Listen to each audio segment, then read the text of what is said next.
Le savoir et le savoir-faire endogènes africains peuvent contribuer au développement des pays africains. C'est ce qu'a affirmé le professeur Siaka Touré au cours de cette conférence initiée par l'ASCAD, l'Académie des sciences, des arts, des cultures d'Afrique et des diasporas africaines.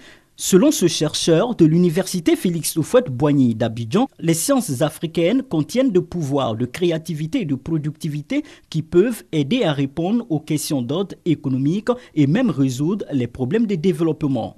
Quand on parle de savoir et de savoir-faire endogène, c'est ce qui nous est propre, ce qui reflète notre créativité. Dans le monde mandingue, vous trouverez dans la société, vous trouverez des forgerons. Le forgeron, il fait le travail du fer, le travail des métaux d'une manière générale. Vous avez le tisserand qui vous fait des étoffes, qui vous fait des habits.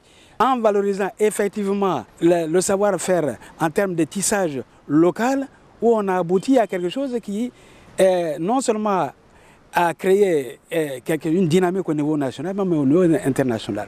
Le tisserand de Korogo peut effectivement y contribuer. Pour soutenir ses propos, le professeur Siaka Touré a présenté ses recherches sur les écritures africaines. Du Cameroun en Côte d'Ivoire, en passant par le Soudan, la Guinée, le Libéria et l'Égypte, les écritures traditionnelles ou locales présentent des capacités de calcul approfondies en mathématiques.